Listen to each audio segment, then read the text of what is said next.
Bismillahirrahmanirrahim. Assalamualaikum warahmatullahi wabarakatuh. Alhamdulillah alladzi nahmaduhu wa nasta'inuhu wa nastaghfiruh wa na'udzu billahi min shururi anfusina wa sayyiati a'malina. May yahdihillahu fala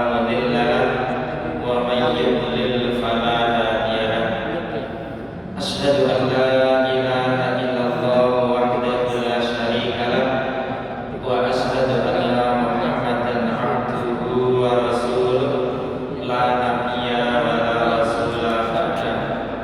اللهم صل على محمد النبي الأمي وأزواجه أمهات المؤمنين وذرياته وأهل بيته كما صليت على إبراهيم وعلى آل إبراهيم إنك حميد مجيد. قال الله تبارك وتعالى في القرآن الكريم: أعوذ بالله من الشيطان الرجيم. بسم الله الرحمن الرحيم. يا أيها الذين آمنوا اتقوا الله حق تقاته ولا تموتن إلا وأنتم مسلمون. أما بعد فإن أصدق الحديث كتاب الله وخير الهدي هدي محمد صلى الله عليه وسلم وشر الأمور محدثاتها وكل محدثة بدعة وكل بدعة ضلالة وكل ضلالة في النار. Bapak Ibu, saudara-saudara serta adik-adik sekalian, jamaah majelis taklim yang semoga Allah senantiasa merahmati, memberkahi, menjaga dan melindungi kita semua.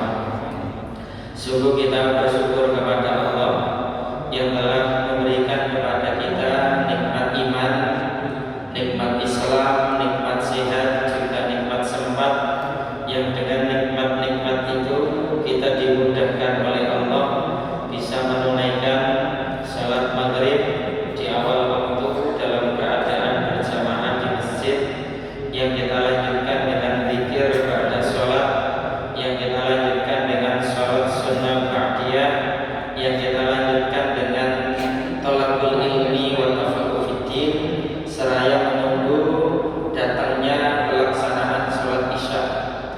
Ini merupakan amal-amal soleh yang luar biasa yang kita betul-betul berharap kepada Allah semoga menjadi amal soleh kita yang diterima oleh Allah dan menjadi salah satu penyebab kita dimasukkan ke dalam surganya Allah.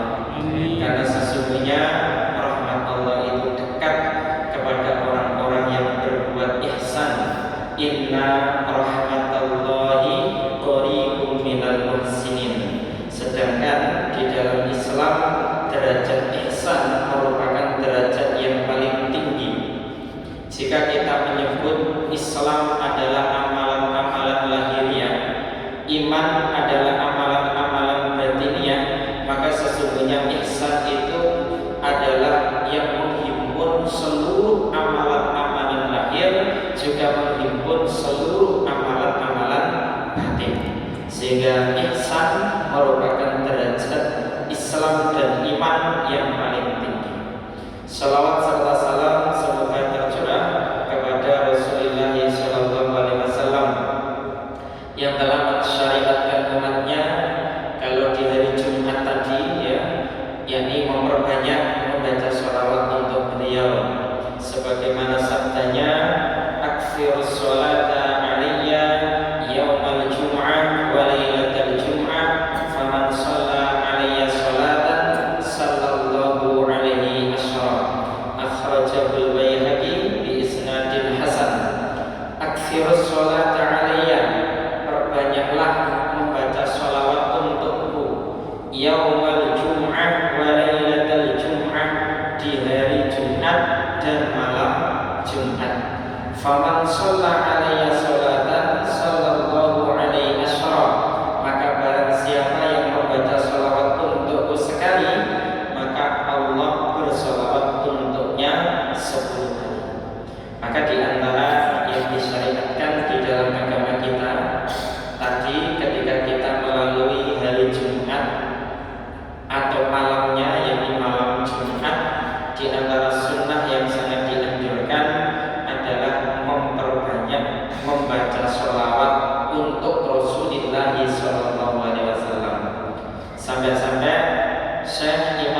Ibnul Qayyim Al-Jauziyah rahimahullah taala di dalam salah satu kitab yang berjudul Jala'ul Afham, beliau menulis kurang lebih ada 40 manfaat membaca sholawat, sehingga sangat banyak Bapak Ibu.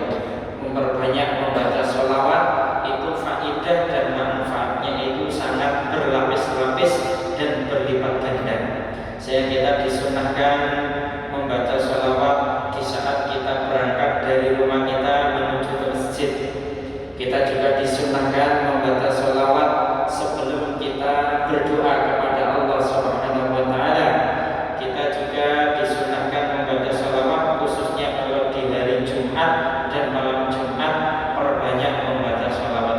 Minimal kita itu perbanyak sallallahu alaihi wasallam, sallallahu alaihi wasallam, sallallahu alaihi wasallam. Bisa juga sholawatullahi wasallamu alaihi juga bisa. Allahumma sholli wa sallim ala Muhammadin sallallahu alaihi wasallam juga bisa.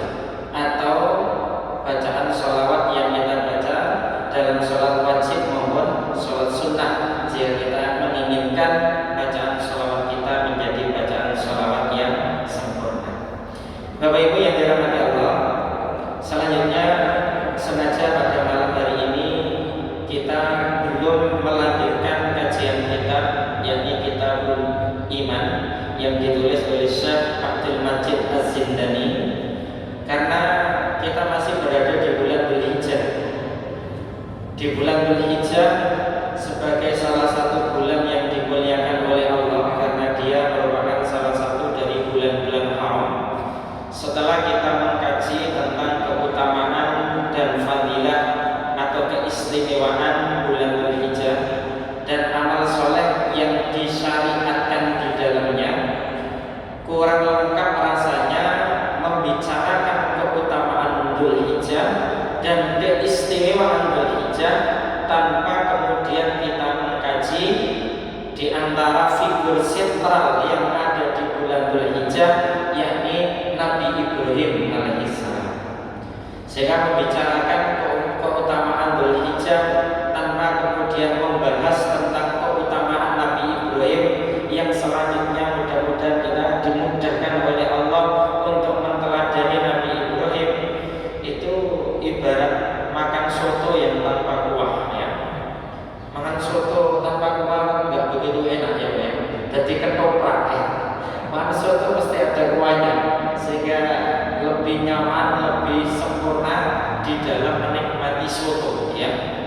Nah, Nabi Ibrahim alaihissalam yang di pertemuan kurang lebih 1 bulan yang lalu kita sempat singgung sebentar dan singgung sedikit tentang 3 waktu utama yang diistimewakan oleh orang-orang soleh sebelum kita, yakni al-ashrul akhir min Ramadan, 10 terakhir di bulan Ramadan, identik dengan Al-Quran dan Nabi Muhammad SAW. Kemudian yang kedua adalah al-ashrul awal min Dzulhijjah, 10 awal di bulan Dzulhijjah, itu identik dengan Nabi Ibrahim alaihissalam. Kemudian yang ketiga adalah al-ashrul awal min al-Muharram, 10 awal di bulan Muharram, itu identik dengan Nabi Musa alaihissalam. Nah, untuk itu malam hari ini secara khusus kita akan mengkaji bersama-sama tentang keistimewaan Nabi Ibrahim alaihissalam hingga Allah Subhanahu wa taala menobatkan beliau sebagai uswah hasanah atau teladan yang baik bagi umat Islam. Bapak Ibu yang dirahmati Allah, jika kita pelajari di dalam Al-Quran, maka sesungguhnya ada 2 sosok utama yang dijadikan oleh Allah sebagai uswah hasanah, yang juga bermakna qudwah sholihah, yakni suri tauladan yang baik, contoh yang baik bagi umat Islam. 2 sosok utama itu adalah yang pertama Nabi Muhammad SAW, yang kedua adalah Nabi Ibrahim alaihissalam.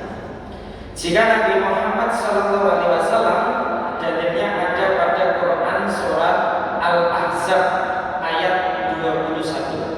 Laqad kana lakum fi Rasulillahi uswatun hasanah liman kana yarjullaha wal yawmal akhir wa dzakarallaha katsiran. Ayat ini dimulai dengan kata-kata laqad. Lam di situ adalah lamun taukid.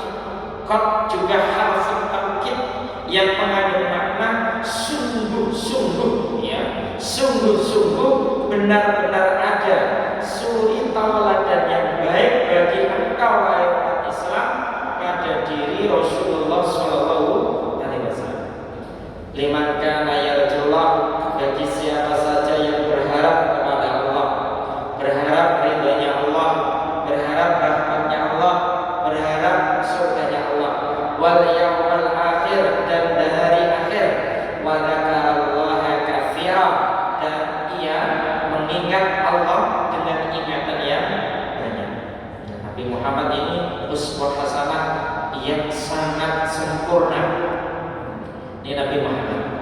Selanjutnya, di samping Nabi Muhammad sebagai uswah hasanah, yang dijadikan uswah hasanah selain Nabi Muhammad adalah Nabi Ibrahim alaihissalam. Itu ada di dalam Quran surat Al-Mumtahanah ayat 4. Qad kanat lakum uswatun hasanatun fi Ibrahim walladzina ma'ahu id qalu liqaumihim inna bura'a'u minkum wa mimma ta'buduna min dunillah kafarna bikum wa bada bainana wa bainakumul adawatu wal baghdha'u abada hatta tu'minu billahi wahdah. Qad kanat lakum uswatun hasanatun, sungguh benar-benar ada suri tauladan yang baik bagi kalian wahai umat Islam fi Ibrahim, pada diri Ibrahim, walladzina ma'ah, dan orang-orang yang bersama Ibrahim.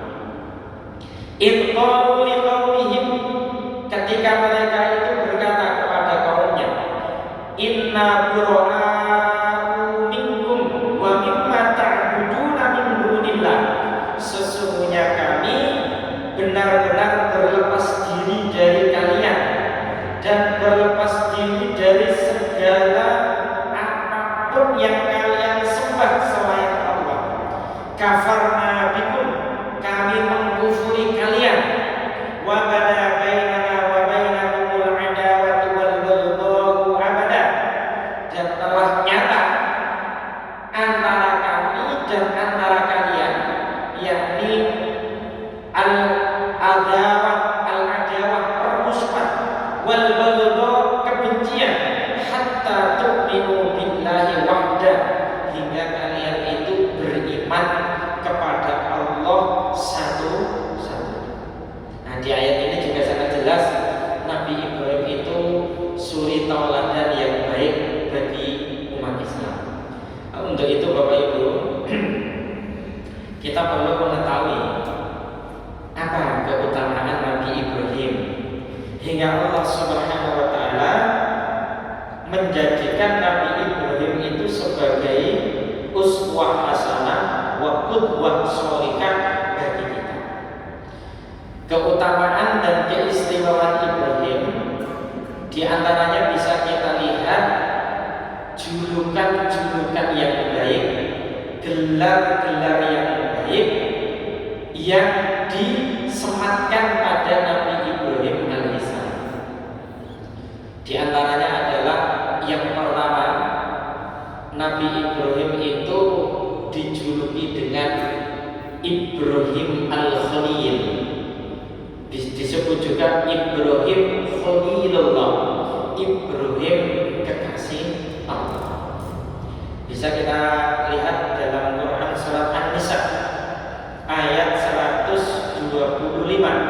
Wattakhadallahu Ibrahim khalila, dan Allah menjadikan Ibrahim itu khalila, sebagai kekasih. Bapak Ibu yang dirahmati Allah, khalil ini memang maknanya sangat banyak. Khalil itu bisa bermakna butuh. Artinya itu bermakna butuh itu maknanya apa? Maknanya Ibrahim itu yang dibutuhkan, yang diminta itu hanya Allah Subhanahu wa Ta'ala. Sehingga serumpun dengan makna nahnu fuqara'u ilallah, kita benar-benar butuh kepada Allah Subhanahu wa Ta'ala. Khalil juga bisa bermakna kekasih, yakni orang yang mencintai Allah dan orang yang dicintai Allah. Nah, Nabi Ibrahim termasuk manusia yang sangat mencintai Allah dan menempatkan Allah dalam deretan cinta yang teratas, dan Allah juga mencintai Nabi Ibrahim alaihissalam. Nah, dalam istilah Arab itu Bapak Ibu ada beberapa derajat kekasih. Kekasih itu kadang juga disebut Habib. Habibullah itu bermakna kekasih Allah, pecinta Allah, juga kekasih Allah. Bisa bermakna al-mahbub juga, orang yang dicintai oleh Allah. Jamaknya al-habaib, ya. Sehingga Bapak Ibu pernah mendengar satu sholawat, sholatullah salamullah ala tuha rasulillah, sholatullah salamullah ala yasin habibillah. Seperti itu. Nanti kebayang gitu. Habib ini kekasih. Mana kekasih? Lah, antara Habib dengan Khalil itu derajatnya lebih tinggi Khalil. Khalil ini derajat kekasih yang paling puncak, derajat kekasih yang paling tinggi. Sejauh yang kami ketahui, di antara Nabi dan Rasul Allah, Nabi yang jumlahnya 124.000, Rasul yang jumlahnya 313, di antara Nabi dan Rasul yang diceritakan kepada kita ada 25, ya, yang kemudian diangkat sebagai Khalilullah sepanjang yang kami ketahui itu hanya ada 2. Satu Nabi Muhammad SAW, yang kedua Nabi Ibrahim alaihissalam. Nabi Muhammad itu disebutkan di dalam hadis riwayat Muslim, di mana Nabi Muhammad itu diangkat oleh Allah sebagai Khalil, kekasih, orang yang sangat mencintai Allah dan orang yang dicintai oleh Allah Subhanahu wa Ta'ala. Yang kedua, sholawat yang kita baca dalam sholat wajib kita, dalam sholat sunnah kita, termasuk sholawat yang kita baca sebelum kita itu berdoa kepada Allah. Adab-adabnya kan baca sholawat dulu, baca sholawat menghadap kiblat dalam keadaan suci, itu adab-adab berdoa, termasuk menyebut asmaul husna, itu juga adab-adab doa. Sholawat yang kita baca itu Bapak Ibu disebut sholawat Ibrahimiyah. Sholawat apa? Ibrahimiyah. Dan ini juga keutamaan Nabi Ibrahim alaihissalam, di mana nama Ibrahim digandeng dengan namanya Nabi Muhammad sallallahu alaihi wasallam. Ya, Allahumma sholli ala Muhammad wa ala ali Muhammad kama shallaita ala Ibrahim wa ala ali Ibrahim innaka Hamidum Majid. Allahumma barik ala Muhammad wa ala ali Muhammad kama barakta ala Ibrahim wa ala ali Ibrahim innaka Hamidum Majid. Di riwayat yang lain innaka Hamidum Majidnya ada satu saja. Kemudian ada tambahan fil alamina innaka Hamidum Majid. Kalau Bapak Ibu ingin mengetahui macam-macam bacaan sholawat yang sahih diajarkan oleh Rasulullah kepada Aisyah, diajarkan oleh Rasulullah kepada Ibnu Abbas, diajarkan oleh Rasulullah kepada Abu Hurairah, diajarkan oleh Rasulullah kepada Abu Musa al-Asy'ari, ya. Silakan dengan buka Sifatus Sholatin Nabi minat takbir hatta taslim ka'annaka taraha.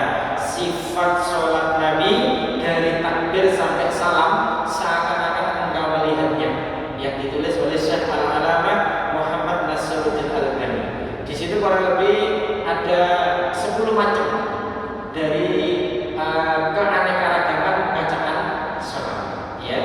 Yang redaksi kalimatnya agak sedikit berbeda antara sholawat yang melalui jalur riwayat Aisyah dengan Ibnu Abbas, dengan Abu Hurairah, dengan Abu Musa al-Asy'ari dan yang lainnya, termasuk juga Abdullah ibnu Umar. Nah, yang jelas di situ untuk dalam sholat wajib maupun sholat sunnah ini tanpa ada tambahan sayyidina, tanpa ada tambahan sayyidina dalam sholat wajib maupun sholat sunnah. Adapun jenengan misalnya mau pidato, mau ceramah atau menulis buku, kemudian jenengan cantumkan Allahumma sholli ala sayyidina Muhammad, itu tidak mengapa. Tapi kalau dalam sholat wajib maupun sholat sunnah, dari pengajaran sholat dan kitab tentang masalah sholat yang pernah kami pelajari, itu nuwun sewu tidak ada tambahan sayyidina seperti itu. Bukan berarti tidak menghormat Nabi, tapi itulah sholawat yang diajarkan Rasulullah kepada para sahabatnya, di mana Rasulullah SAW ketika mengajarkan bacaan sholawat kepada sahabatnya seperti beliau itu mengajarkan salah satu surat dari Al-Quran, sehingga bacaan sholawat yang kita baca sebagaimana yang diajarkan oleh Rasulullah SAW. Nah, sholawat Ibrahimiyah ini Bapak Ibu merupakan sholawat yang dahsyat, yang paling ampuh jika dibandingkan dengan sholawat nariyah, sholawat munjiat, sholawat al-fatih, sholawat tibbul qulub, sholawat badar, dan sholawat-sholawat yang lainnya. Sholawat Ibrahimiyah inilah sholawat yang diajarkan oleh Rasulullah SAW, dan ini menunjukkan keutamaan Nabi Ibrahim AS. Yang ketiga, Nabi Ibrahim itu manusia yang pertama kali diberi pakaian oleh Allah ketika manusia itu kelak dikumpulkan oleh Allah di mahsyar. Manusia yang pertama kali diberi pakaian ini adalah Nabi Ibrahim.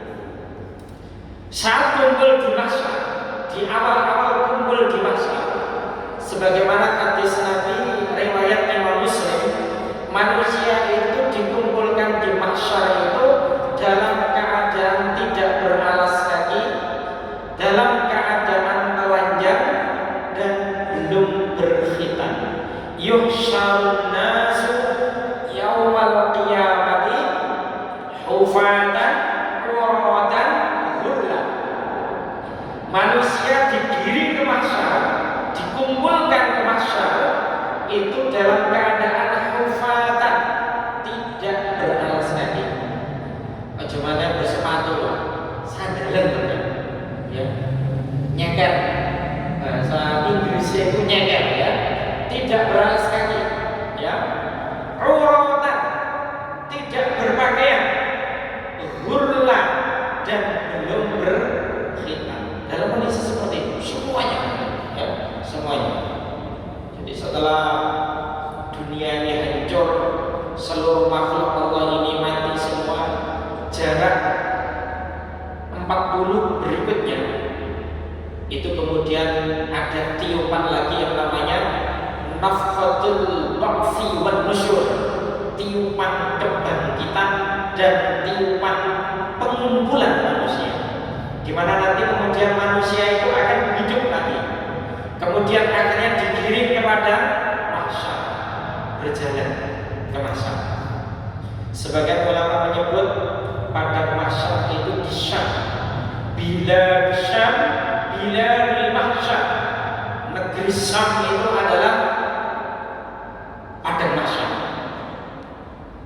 Jadi sebenarnya negeri Syam tentu ya. Negeri Syam itu kalau dulu meliputi 4 negara. 1 Palestina, 2 Suriah, 3 Lebanon, 4 Yordania. Ya. Kemudian sebagian ulama kekinian itu sekarang menyebut negeri Syam hanya meliputi 2 negara, yakni Palestina dan Suriah saja. Dulu 4 ini, Palestina, Suriah, Yordania, Lebanon ini satu, jadi satu. Dijajah oleh Inggris dan kemudian dipecah belah, akhirnya kemudian menjadi 4 negara. Semuanya nanti akan kumpulkan di masa dalam keadaan telanjang, belum berkhitan dan tidak beralas kaki. Namun nanti manusia ketika berjalan itu juga macam-macam Bapak Ibu. Kondisinya berdasarkan kadar dosanya masing-masing atau berdasarkan kadar amalnya masing-masing. Ada manusia yang berjalan seperti naik kendaraan, ada manusia yang berjalan seperti orang-orang yang berlari-lari, ada manusia yang berjalan itu dalam keadaan merangkak, bahkan ada manusia yang berjalan itu dengan menggunakan mukanya, kata Rasulullah. Jadi melaku ke mahsyar itu berjalannya itu menggunakan muka. Sampai sahabat itu bertanya, ya Rasulullah, bagaimana bisa manusia itu berjalan dengan menggunakan mukanya? Kemudian Rasulullah SAW menjawab, sebagaimana Allah mampu membuat manusia itu berjalan dengan kakinya, Allah juga mampu membuat manusia itu berjalan dengan menggunakan mukanya.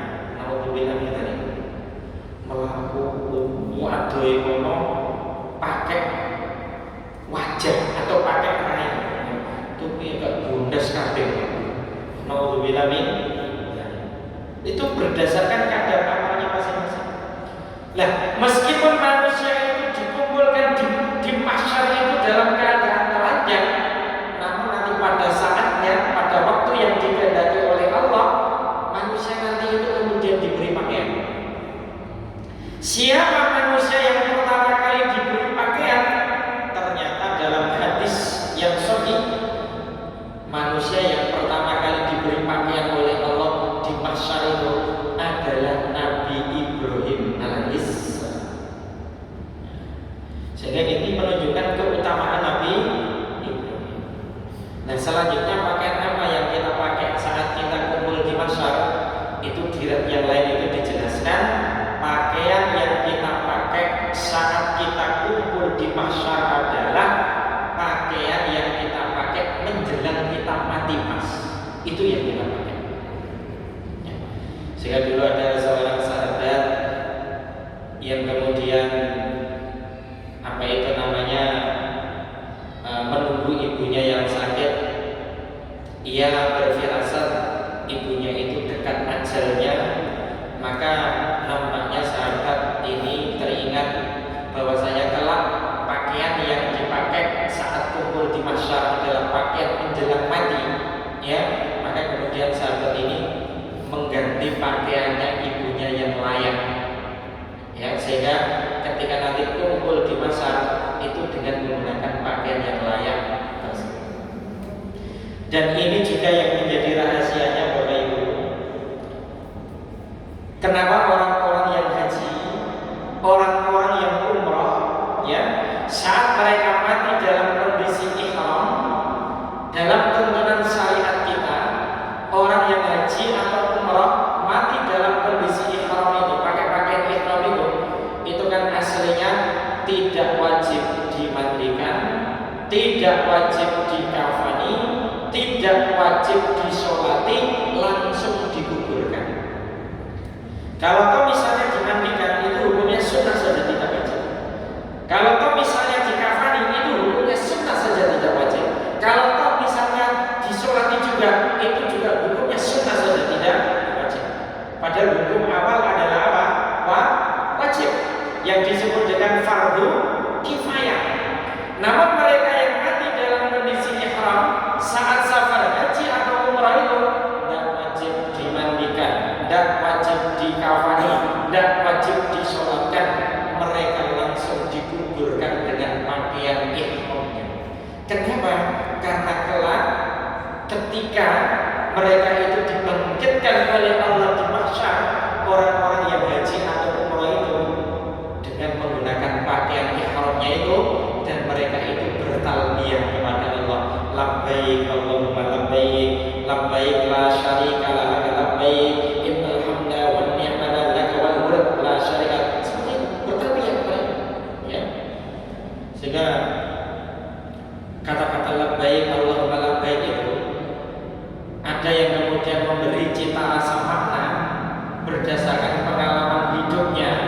itu memenuhi undangan Allah, siap lahir batin, termasuk sewaktu-waktu Allah memanggilnya di sana.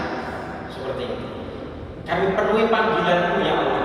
Itu berarti zahir wa batin, lahir dan batin. Saya pernah ada orang Madura ya.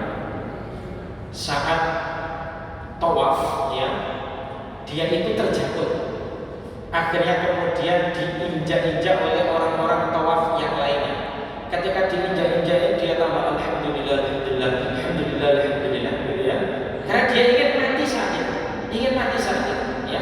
Mati dalam kondisi tawaf saat safar haji, ibadah jelas mati syahid, mati dalam kondisi husnul khotimah. Sehingga saat diinjak-injak dia tambah alhamdulillah, alhamdulillah, alhamdulillah, alhamdulillah, alhamdulillah.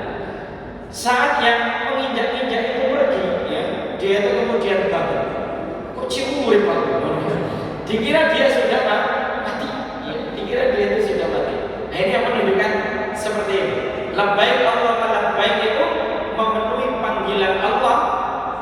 Ada yang memaknai itu zahiran wa batin. Ya. Ini juga yang menjadi rahasianya Allah alam bisawab, ya.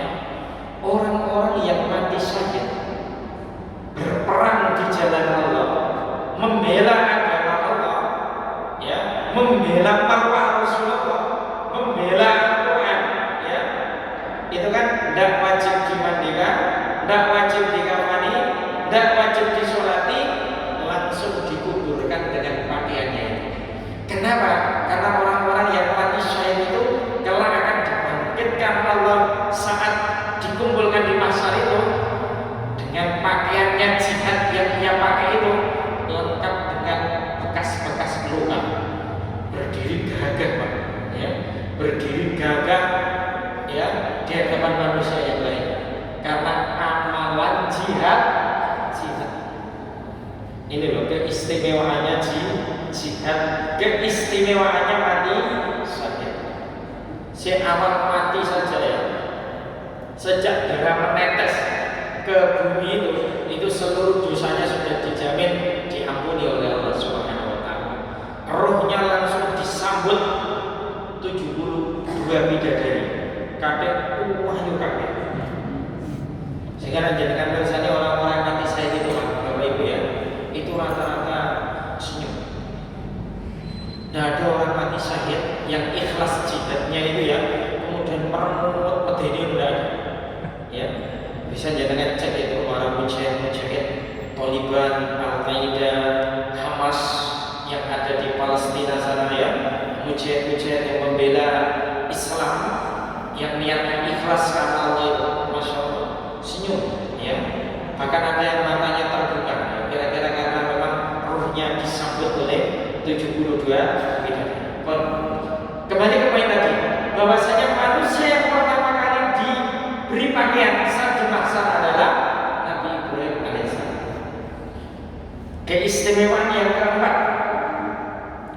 Nabi Ibrahim itu ditempatkan oleh Allah di langit yang ketujuh. Ini juga keistimewaan Nabi Ibrahim. Itu bisa kita ketahui dari peristiwa Mi'rajnya Rasulullah SAW. Saat Rasulullah Mi'raj itu kan menembus 7 lapis langit, kemudian naik lagi ke atas sampai ke Sidratul Muntaha. Lah, dari langit lapis pertama sampai ke 7, Rasulullah itu kan dipertemukan oleh para nabi-nabi pilihan Allah. Di langit lapis pertama, Nabi Muhammad SAW dipertemukan oleh Allah dengan Nabi Adam alaihissalam, yang Rasulullah memberi kesaksian Nabi Adam itu tingginya 60 hasta. 60 hasta itu kurang lebih 35 meter ya. 35 meter. Nanti kalau kita masuk surga, mudah-mudahan kita masuk surga ya Bapak Ibu ya, Allahumma amin. Nanti tubuh kita juga dibikin oleh Allah seperti Nabi Adam, tawinggi besar. Tidak cili-cili seperti ini ya, tidak seperti saya cili-cili dan enggak ya. Nanti kita juga wadah Pak, gak kayak ini gak sepuluh ganteng. Jadi kita wadah manusia yang sempurna. Jadi tinggi dan besarnya seperti Nabi Adam, umurnya seperti Nabi Isa, rata-rata 33 tahun. Kenapa kok umurnya seperti Nabi Isa 33 tahun? Karena umur 33 tahun itu enak-enaknya makan, enak-enaknya ngombe, enak-enaknya kelon. Ya Mas ya, jangan burung ya, jangan burung umur 33 tahun ya. Bapak-bapak ini insya Allah sudah merasakan 33 tahun itu enak-enak makan, enak-enak ngombe, enak-enaknya kelon. Allah Maha tahu kebutuhan dan keinginan hambanya. Di langit lapis yang kedua, Nabi Muhammad bertemu dengan Nabi Isa alaihissalam dan Nabi Yahya bin Zakaria. Di langit lapis yang ketiga dengan Nabi Yusuf. Di langit lapis yang keempat bertemu dengan Nabi Idris. Di langit lapis yang kelima bertemu dengan Nabi Harun. Di langit lapis yang keenam bertemu dengan Nabi Musa alaihissalam. Di langit lapis yang ketujuh bertemu dengan Nabi Ibrahim. Nah, langit lapis yang ketujuh itu dekat dengan arsy Allah. Dan ini menunjukkan kedudukan Nabi Ibrahim yang mulia, dekat dengan arsy-Nya Allah. Arsy itu kalau diterjemahkan ke dalam bahasa Indonesia singgasana. Diterjemahkan ke dalam bahasa Indonesia. Tapi aslinya arsy itu tidak bisa diterjemahkan ke dalam bahasa Indonesia. Allah itu bersemayam di atas arsy. Allah itu di langit bersemayam di atas arsy. Di mana arsy-Nya Allah? Arsy-Nya Allah itu di atas langit yang ketujuh. Nah, Nabi Ibrahim itu di atas langit yang ketujuh ini, ya. Di langit yang ketujuh ini, maaf, di langit yang ketujuh ini, dekat dengan arsy-Nya Allah. Itu juga menunjukkan keutamaan Nabi Ibrahim alaihissalam. Nabi Ibrahim itu juga dikenal sebagai Imamul Muwahhidin, pemimpinnya orang-orang yang mentauhidkan Allah. Ini Nabi Ibrahim, Imamul Muwahhidin. Jika kita petakan secara global Bapak Ibu, syiar Nabawiyah Ibrahimiyah, ya, perjalanan kehidupan Nabi Ibrahim alaihissalam. Kalau kita petakan secara global itu kan wilayah dakwahnya itu pada 3 tempat. 1 di Babilonia, 2 di Palestina, 3 di Mekah. Ini tempat dakwah Nabi Ibrahim alaihissalam. Babilonia itu tentu di Babilonia. Kidule Sugiyo.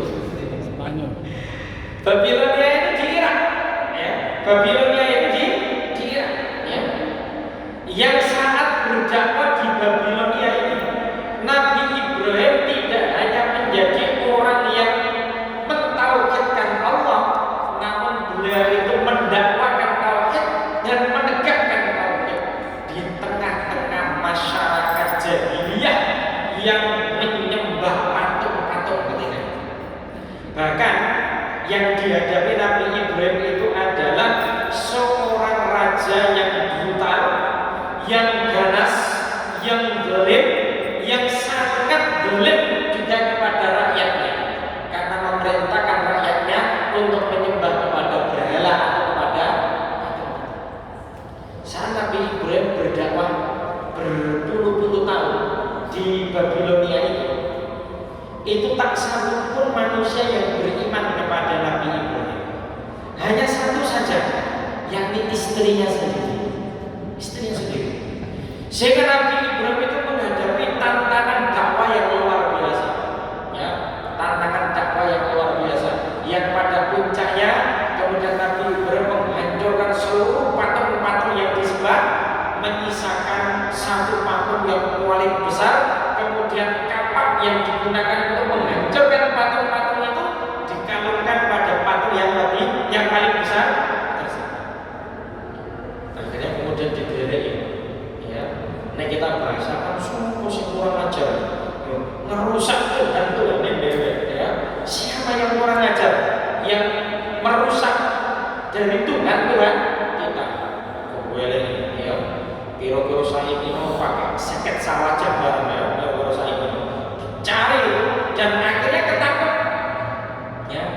setelah ketangkep, ya, di mana sejak awal dakwah Nabi Ibrahim ini karena tidak ada yang mau beriman kepada risalahnya, Nabi Ibrahim ini dijadikan common enemy. Common enemy itu musuh bersama. Tidak hanya pada satu kabupaten, ya, tidak hanya pada satu provinsi. Nabi Ibrahim ini dijadikan common enemy, musuh bersama bagi sebuah negara. Ketika itu berat banget itu, karena tidak ada yang mau beriman. Saat Nabi Ibrahim itu berdakwah, hanya istrinya saja yang namanya Sarah ini yang beriman kepada dakwahnya Nabi Ibrahim. Ketika ditangkap, dieksekusi, dan akhirnya kemudian diputuskan Ibrahim ini harus dieksekusi bakar. Nah, saat mengeksekusi bakar, dan Ibrahim ini tambah loro. Raja Namrud itu menginstruksikan seluruh rakyat Babilonia wajib menyumbang kayu bakar. Wajib, ya, tiap orang itu wajib menyumbang kayu bakar. Sehingga kayu bakar yang terkumpul itu tumpuk membunuh, ya, membunuh. Sehingga ketika Nabi Ibrahim mau dibakar itu ditempatkan pada satu manjanik, sebuah alat pelontar itu, kemudian seperti model ketapil atau pemantul, ya, kemudian dilemparkan ke atas. Sampai-sampai dalam satu sirah yang disebut oleh Imam Al-Hafidh Ibnu Katsir di dalam kitabnya Qisasul Anbiya itu, ya, disebutkan ada seorang ibu yang tua. Ibu yang tua. Ini ibu yang gak kenal, ya, sudah tua, buta. Saat Nabi Ibrahim itu mau dibakar itu, ibu ini menangis. Ibu ini menangis, ya. Ditanya oleh seseorang, ini kita bahasakan itu, Mbak, lapo Mbak sampai nangis? Ibrahim kata diobong nangis. Ibrahim ini perusak, ya. Ibrahim ini cara saya itu dianggap apa ya, teroris, garis keras, macam-macamnya. Itu seperti itu, ya. Ibrahim ini perusak. Lalu jenengan itu nangis. Kemudian ibu yang tua yang buta ini jawab, ini saya bahasakan begini, Ndek, aku nangis itu gak nangisi Ibrahim. Aku nangis itu menangisi diriku sendiri. Kenapa aku dalam kondisi buta sehingga aku tidak bisa mengumpulkan kayu bakar yang lebih banyak untuk membinasakan Ibrahim. Kan gak genap, ya. Terus buta kagak bola, terus semua kagak bola. Jadi Allah kekasih Allah dibakarkan, menangisi kekasih Allah yang disakiti. Dia itu menangisi dirinya, bukan menangisi Nabi Ibrahim. Sampai-sampai muncul satu kalimat bahwasanya ketika Nabi Ibrahim itu dieksekusi bakar itu, tidak ada satupun manusia yang meneteskan air mata. Semuanya itu bersorak gembira dan senang bahagia karena musuh bersama itu sebentar lagi mau binasa. Satu-satunya manusia yang kemudian meneteskan air mata saat Nabi Ibrahim itu dieksekusi bakar itu hanya istrinya sendiri yang disalah. Berapa? Sehingga ini yang juga menunjukkan keteguhan tauhid dari Nabi Ibrahim. Nabi Ibrahim itu menunjukkan faqirun ilallah, yang ia butuhkan pertolongannya itu hanya Allah. Hasbiyallah wa ni'mal wakil, cukup Allah sebagai sebaik-baik penolong bagiku. Kemudian Allah Subhanahu wa taala menolong Nabi Ibrahim alaihissalam, yang kemudian Allah berfirman, ya naruni bardan wassalaman ala Ibrahim. Wahai api, jadilah kamu dingin dan jadilah keselamatan bagi Ibrahim.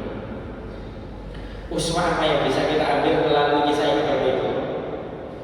Bahwasanya pejuang tauhid, orang yang memurnikan tauhid itu seringkali dibenci oleh orang, seringkali dimusuhi oleh orang, dan itu menjadi sunnah Allah sejak dulu. Sehingga misalnya ketika kita itu memurnikan tauhid kita, bahwasanya Allah itu satu-satunya, iyyaka na'budu wa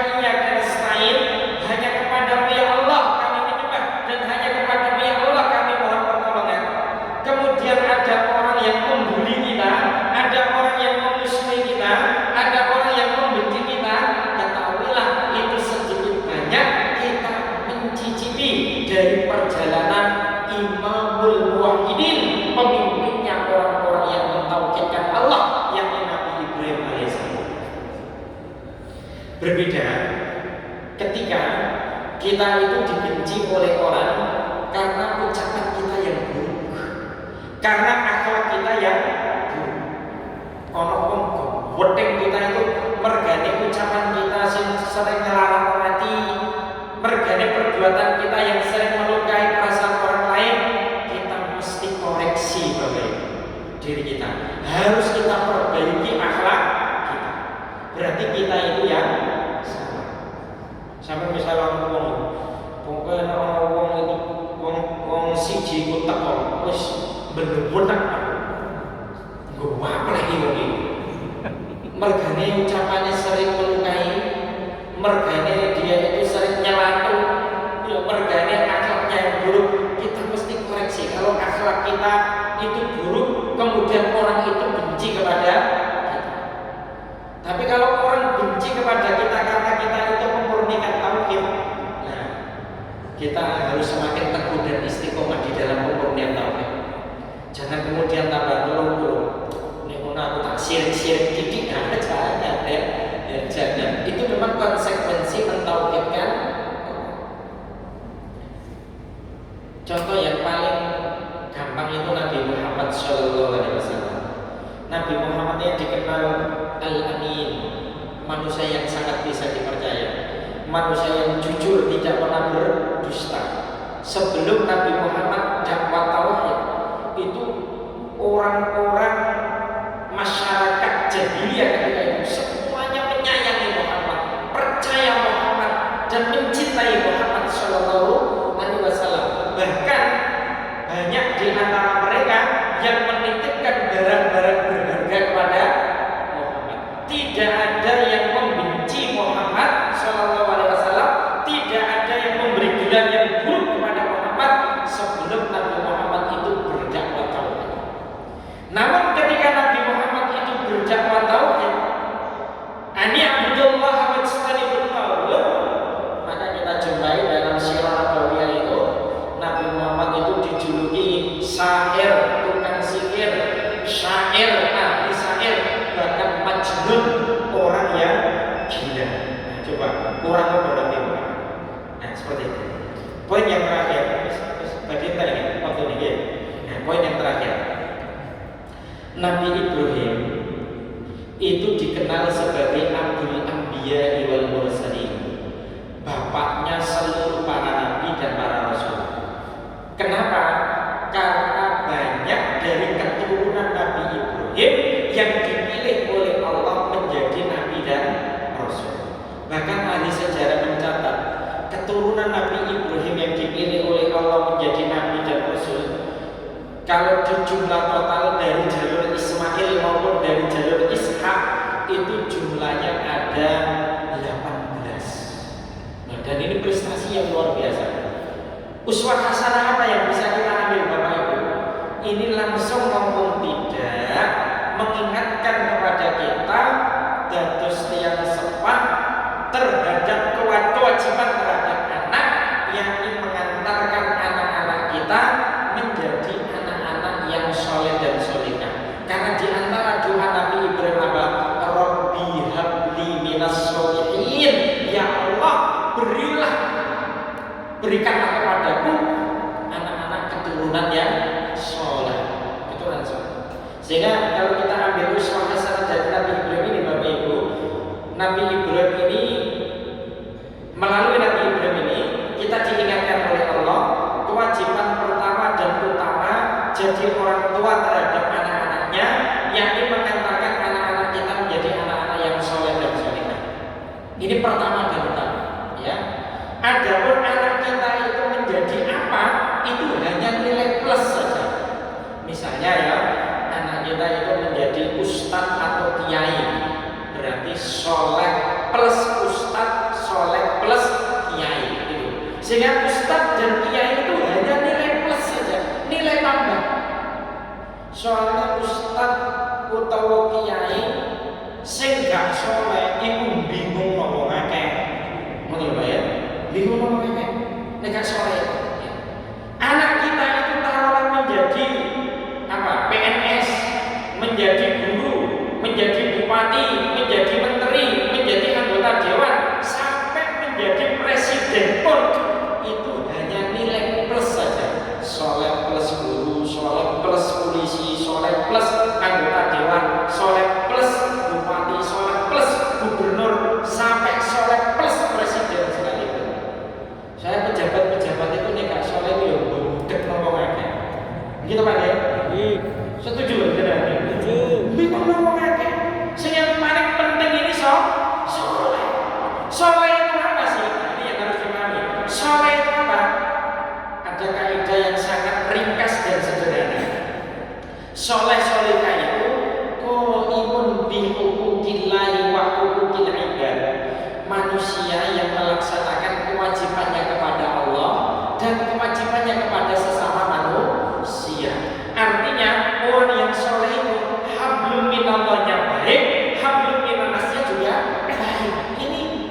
Allah yang lebih mulia daripada seorang ustaz atau ulama sekalipun. Jika ustaz atau ulama itu tidak soleh.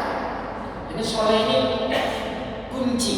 Hablum minallah baik, hablum minanas baik. Lah dengan apa kita antarkan anak-anak kita menjadi anak-anak yang soleh dan solehah? Yang paling pokok ada 3. Ini kita meniti jejak dari Nabi Ibrahim alaihissalam. Di antaranya 1, dengan keteladanan. Dengan keteladanan orang tua. Ini penting sekali keteladanan ini ya. Jangan sampai kita orang tua ngomong anaknya mana wajib sholat jamaah, tapi bapaknya tambah nonton Doraemon, ya kan? Gak berangkat kan masjid ya. Ibu nonton sinetron Ikatan Cinta, ya? Padahal nonton anaknya berangkat kan masjid. Jangan sampai misalnya kita itu ngomong anak kita itu belajar Quran, membaca Quran, tapi ternyata anak kita tidak pernah melihat kita itu memegang Quran, apalagi membaca Al-Quran. Kemudian orang tua yang dipegang cuma PMI misalnya, ya berarti itu tidak ada keteladanan. Padahal keteladanan sangat penting. Yang kedua, dengan doa-doa kita, ya. Sehingga doa-doa Ibrahim kaitannya juga dunia yang soleh itu Bapak Ibu. Nanti jenengan bisa cek surat Ibrahim mulai ayat 35 sampai ayat 40, ya. Ibrahim mulai ayat 35 sampai ayat 40. Itu doa-doa Nabi Ibrahim yang diabadikan oleh Allah Subhanahu wa taala. Dan jangan pernah remehkan doa ini. Kita terus mendoakan anak-anak kita, khususnya saat kita itu sujud, dalam sujud kita. Kita saat sujud itu kita berdoa subhana rabbil a'la wa bihamdihi, subhana rabbil a'la wa bihamdihi, atau subhanakallahumma rabbana wa bihamdika Allahumma ighfirli, tambahi rabbi ij'alni muqimas shalah wa min dzurriyyati rabbi hab li minas sholihin, atau rabbi auzi'ni, surat Al-Ahqaf ayat 15. Tambahi itu Bapak Ibu, ya. Karena ada ulama yang mengatakan doa orang tua untuk anak itu seperti doanya para nabi untuk umatnya, sehingga sangat penting. Jangan pernah berdoa kepada Allah dengan doa yang buruk untuk anak kita, karena itu sangat bahaya. Bisa jadi tidak langsung terkabul saat itu, tapi jaraknya mungkin 5 tahun, 10 tahun, 20 tahun, apa yang kita doakan buruk itu bisa jadi diijabahi oleh Allah, dan itu sangat membahayakan. Sehingga jangan pernah berdoa buruk untuk anak-anak kita. Yang terakhir, yakni memilihkan pendidikan terbaik untuk anak kita, yang disebut dengan tarbiyah Islamiyah, tarbiyah imaniyah. Jangan sampai kita puas hanya membekali anak yang sifatnya duniawi saja, kesuksesan duniawi saja, membesarkan